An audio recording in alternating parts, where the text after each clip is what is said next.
नमस्कार, रामकृष्ण हरी आणि शुभ संध्या म्हटलं तरी चालेल, कारण 4:30 वाजले.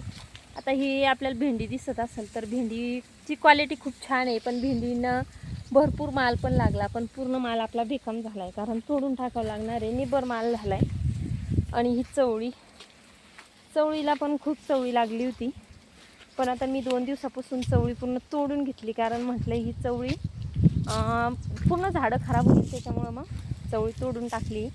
आणि आता झाडं साफ केल्याच्या नंतर नवीन माल लागतो, तर मग शेतकऱ्याचं असं आहे, जोपर्यंत माल येत नाही तोपर्यंत त्याची वाट बघायची.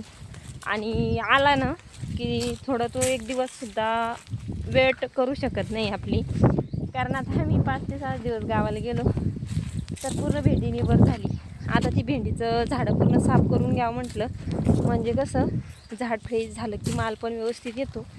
आणि इकडची आता पूर्ण चवळी तोडून झाली, तिकडं थोडं एक बकेट निघाला अशी राहिली. तर इकडं बघा आम्ही काय करामत केली. तर आता पहिले 2 दिवस झाले मी 2 पन्न्या तोडल्या होत्या, तर ते 2 पन्न्या दिल्या, तर ते हराशीमध्ये ती घेतलीच नाही.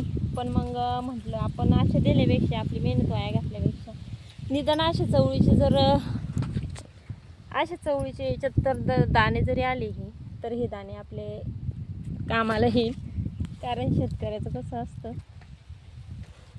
ही छान अशी निबर झाली आहे, तर ही आपल्याला चवळीला नंतर आपल्या काही कामी पडू शकते. त्याच्यामुळे मी आता ही सुकट टाकली, रात्रभर ती भरून ठेवली होती आणि आता टाकून दिली याच्यावर, जे होईल ते राम भरोसे.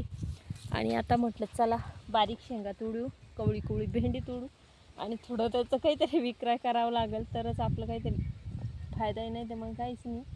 त्याच्यामुळं आता कवळी चवळी आणि थोडी भेंडी पण तोडणार आहे मी, आणि गावात नेणार आहे विकायला. आणि इकडं कोथिंबीर टाकायसाठी शेतरी कामं केलं, पण अजून काही त्याच्यात कोथिंबीर टाकली नाही. रोट्या वगैरे करून झालाय. तर अशा प्रकारे आपलं शेतकरी जीवन. तर चला भेटू समोरच्या ब्लॉगमध्ये.